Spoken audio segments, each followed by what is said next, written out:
All right, next up we got our section 14.2 here, which is, as you can see, probability. And so we got some good essential questions here. What do or and mean in probability? Those two words kind of have distinct meanings. And what is an example of two mutually exclusive events? And what is an example of independent events? So, first of all, what is probability? It's the mathematical study of chance.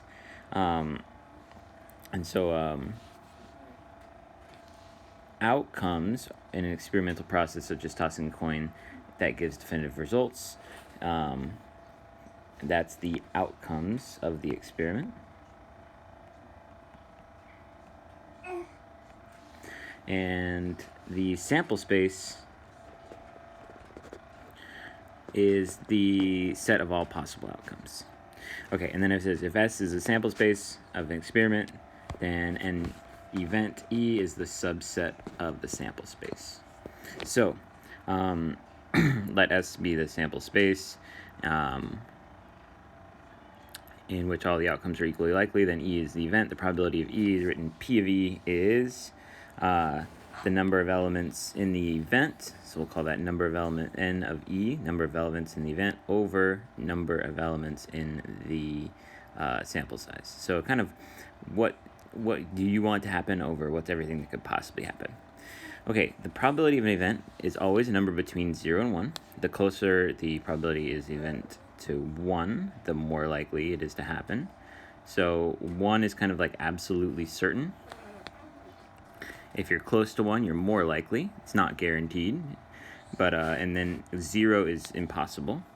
So if you're closer to 0, it's less likely. And if it equals 0, it is impossible.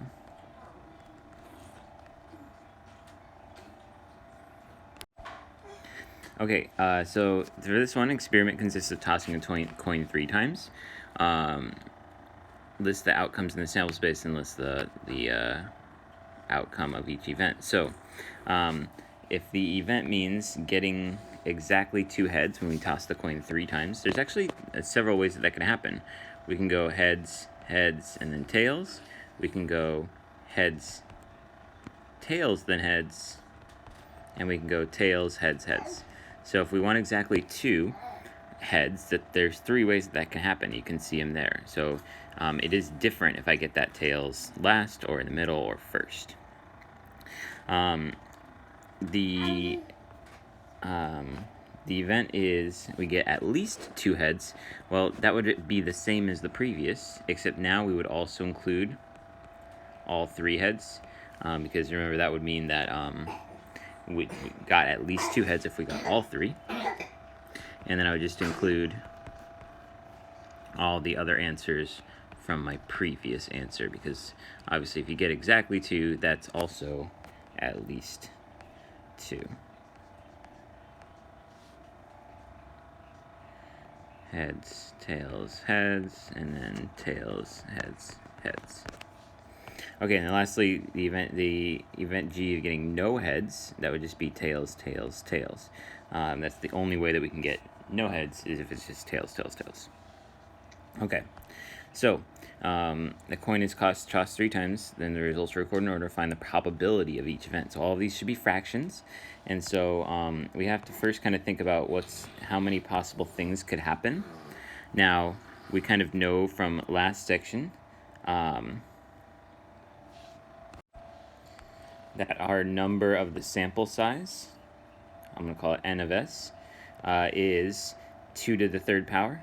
And that's because kind of if you think about each toss, toss number 1, we have 2 options. Toss number 2, we have 2 options, head or tails. And toss number 3, we have 2 options, head or tails as well. So that would mean that we have 8 possible options for this.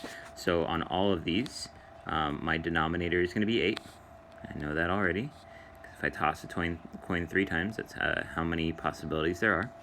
And then the probability of getting exactly 2 heads, it goes back to kind of, I look back at this one right here, part A up here, and I see that there were 3 ways for that to happen, so it's going to be 3 out of 8.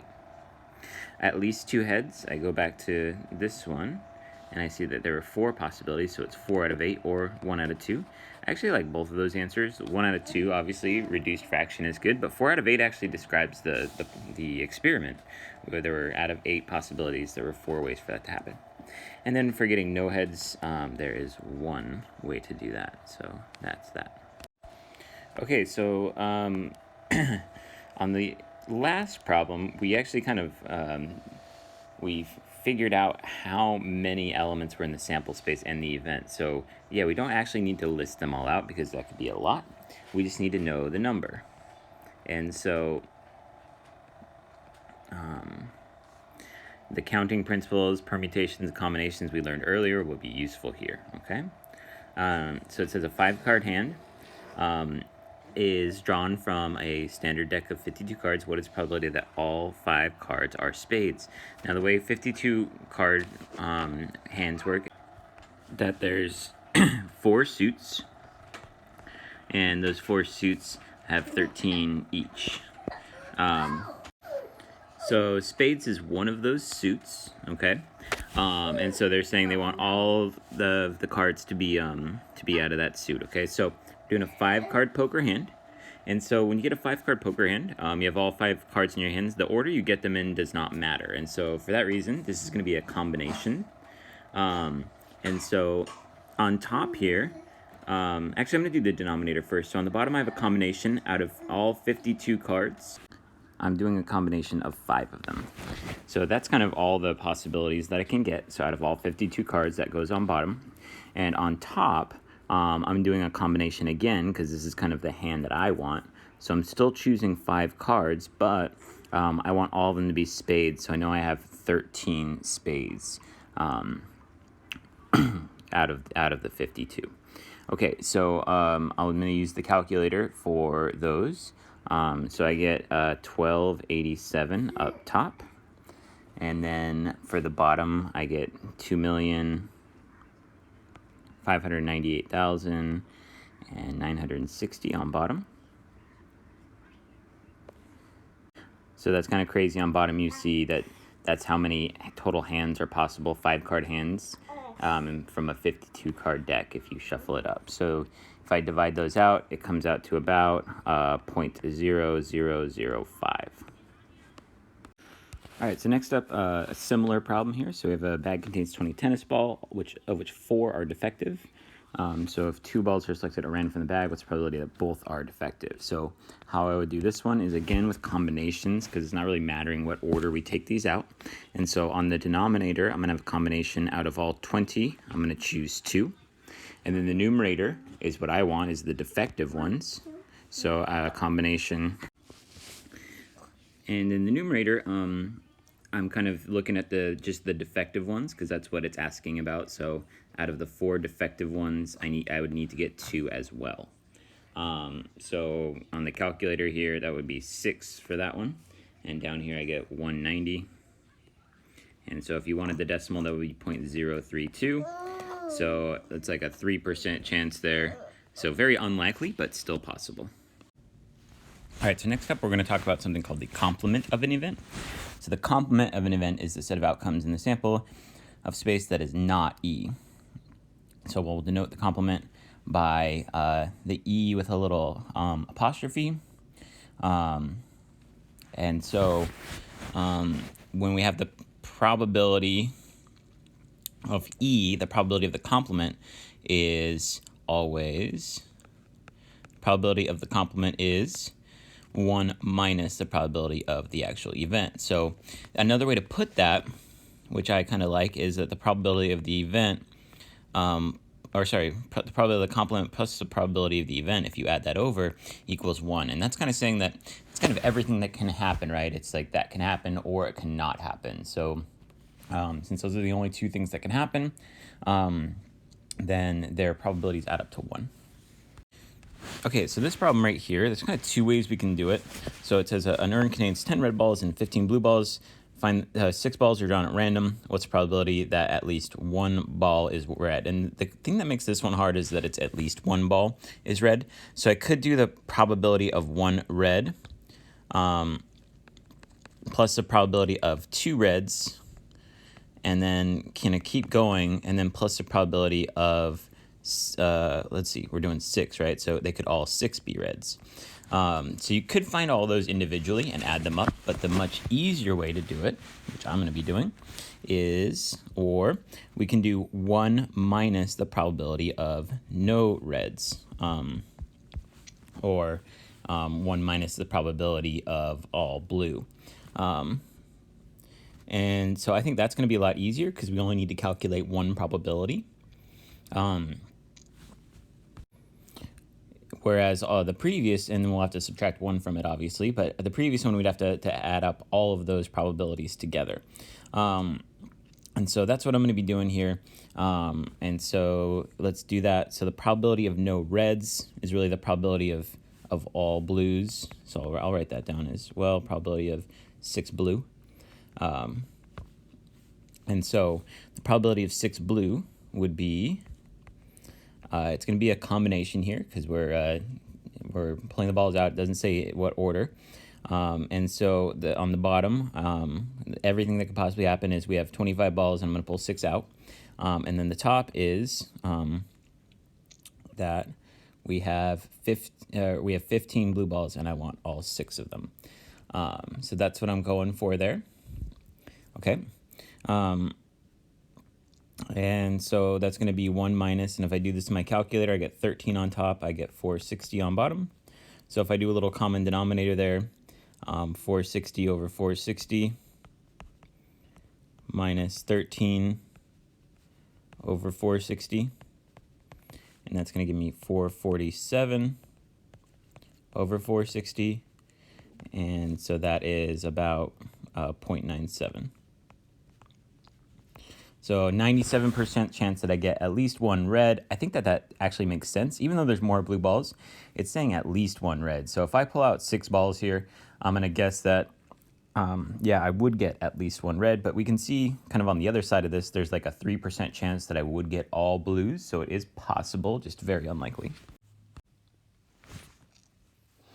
Okay, so next up here, it says that the union of events, and so union here means you can see, would highlight this right here, that the probability of E union F means probability that either E or F or both occur. So I would call that kind of the keyword there is or. And it's kind of an inclusive or, so if they both occur, that's fine too. So the probability of that is, they have it over there, but I'll go ahead and rewrite it. The E union F is the probability of E plus the probability of F. And so or kind of means addition here, okay? And we kind of saw that on the previous question.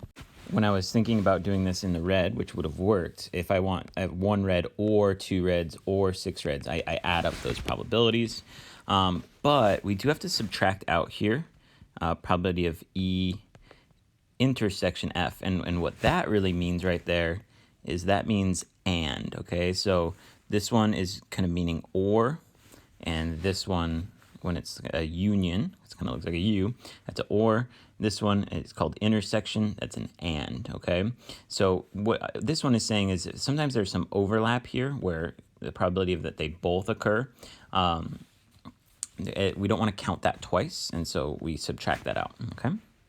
Okay, the mutually exclusive events, well, if there's no overlap, okay, then the two events that have no outcome in common are said to be mutually exclusive. So I'll just arrow that over here so I don't have to rewrite it in there. So they have no outcomes in common.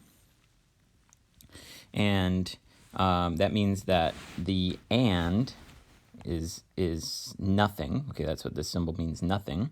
And so their probability is 0.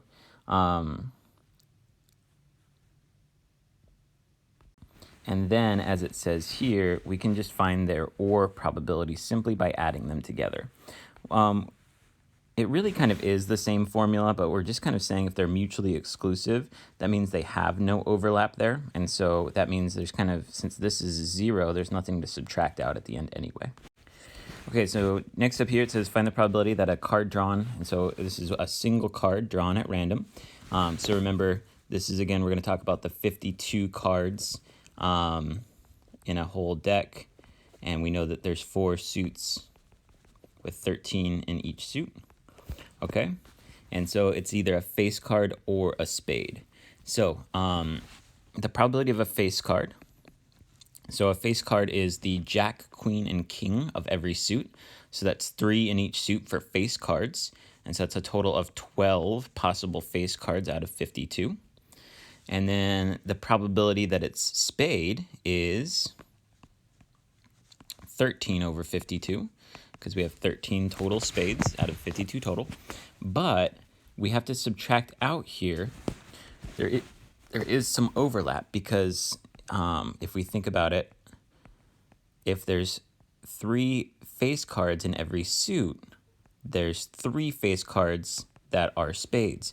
And so the 3 face cards that are spades, the ones that counted both, I kind of counted them in both of these categories. So we kind of fixed that by subtracting it out over here.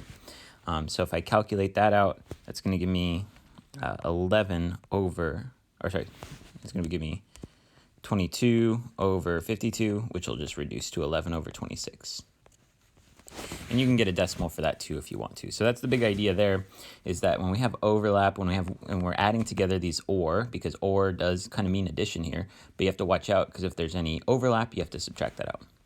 Okay, next up here, what is probability that a card drawn from random from a 52 card deck is either a 7 or a face card? So for this one, we have the probability of a 7. So there's 1 7 in every suit, so there's 4 total 7s. And then for face cards, like we saw on the previous question, that's 12 out of 52. And so we'll add that up. And so since it's or, we'll do addition. But there's no cards that are a 7 and a face card. So a face card is the jack, queen, and king. So there's no overlap here. And so I'll just go ahead and jot that down. No overlap. So there's nothing for me to subtract out here. If I was going to subtract, I would subtract 0 over 52, which doesn't seem like a good use of my time. So I'm just going to call that 16 over 52, which would reduce to 4 over 13. All right, next up we have something called conditional probability. So for conditional probability, it's saying that let E and F be events in the sample space S. The conditional probability of E given F is denoted by that. So E given F, that is how we read this right here, that little vertical line.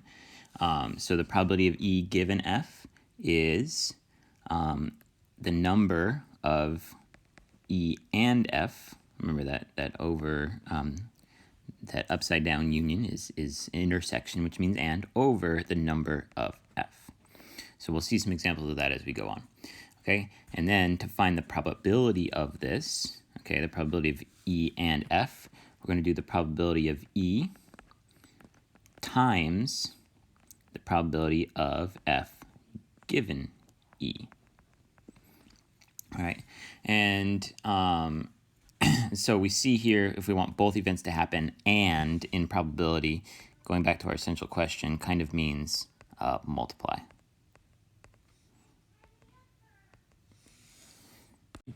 All right, and it says when the occurrence of one event does not affect the probability of the other event, we say that these events are independent. That kind of makes sense here.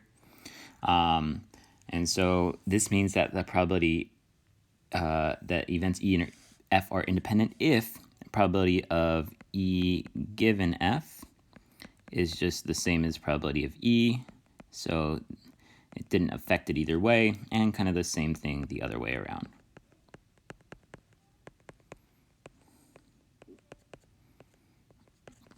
Okay, and then lastly, if they are independent events, the probability of both of them happening is just the probability of E times the probability of F. And so that goes kind of back to what I said here, and does mean multiply. Okay, so next up here it says the mathematics class consists of 30 students, 12 of them study French, 8 German, 3 both, and the rest do not study a foreign language. So I always kind of think it kind of helps to make I'm going to make a little chart here. It's like a Venn, it'll have a Venn diagram in it. And so I'm going to draw the Venn diagram. So this one's going to be French. This one's going to be German. And then obviously in the middle there is both. So we know 3 people study both languages.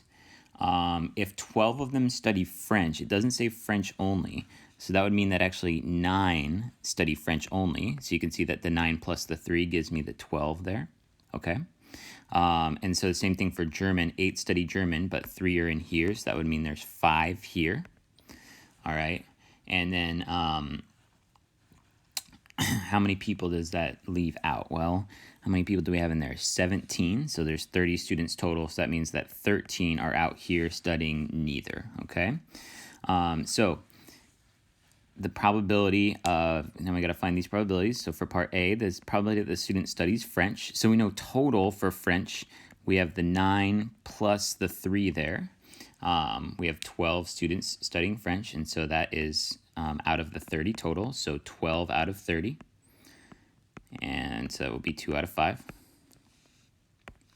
For part B here, let's see, the student studies French given that he or she studies German. Okay, so the probability that they are taking French given that they are taking German. That line means given, so given that they are taking German. So for this one, what we're going to do is when they say given that they're taking German, we're only going to put everybody taking German on the denominator here. So it's saying limit your denominator to just all the people taking German, okay? So that's kind of the key here when we have that given, that's limiting your denominator. So it also limits your numerator because it's saying out of these 8 people right here, how many are also taking French? And so that would just be the 3 in the middle there that happen to be taking both. So out of all 8 people that are taking German, okay, how many of them are also taking French? You can see that's where I'm getting that 3. All right.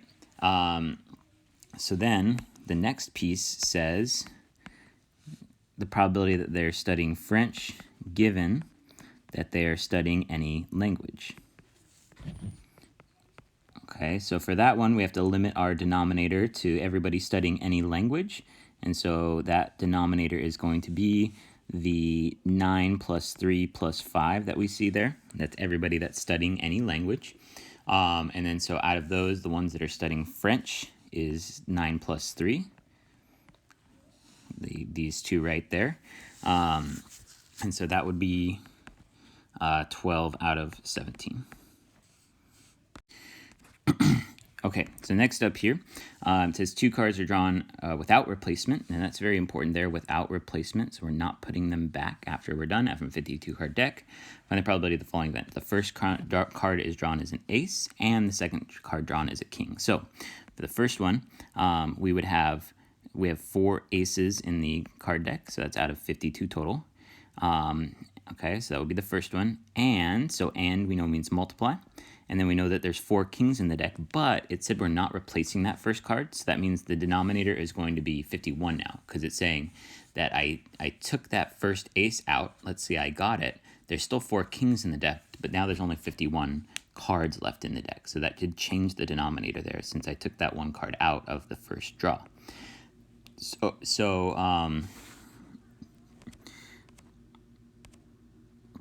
Let's see what that's going to give me. It's going to give me 51 times 52 would be 2652 on bottom, 16 on top, which does reduce there to 4 out of 663. All right, so then for part B here, it says the first card drawn is an ace, so that's 4 out of 52 again. And then the second is also an ace. Now this one is, again, since I'm not replacing it, going to drop that down to 51.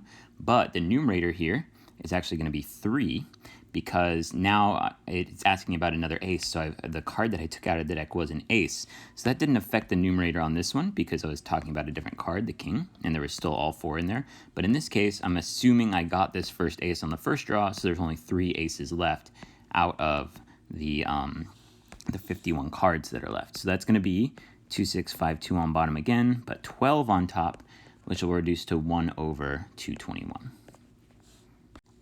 All right, here we have a jar with 5 red balls and 4 black balls. Balls drawn at random from the jar and then replaced, and another draw is pick. What is probably that they're both red? So when we're replacing it, what we're saying here is I have probability on the first one of 5 out of 9 for my first draw. But if I put that ball back in, the next draw is going to be exactly the same because I'm replacing it. I'm redoing the situation by putting that card back in. So very different from the previous problem because I did not put that card back, but in this case, I'm putting the ball back in. So that just redoes the event. So that's going to be 25 over 81.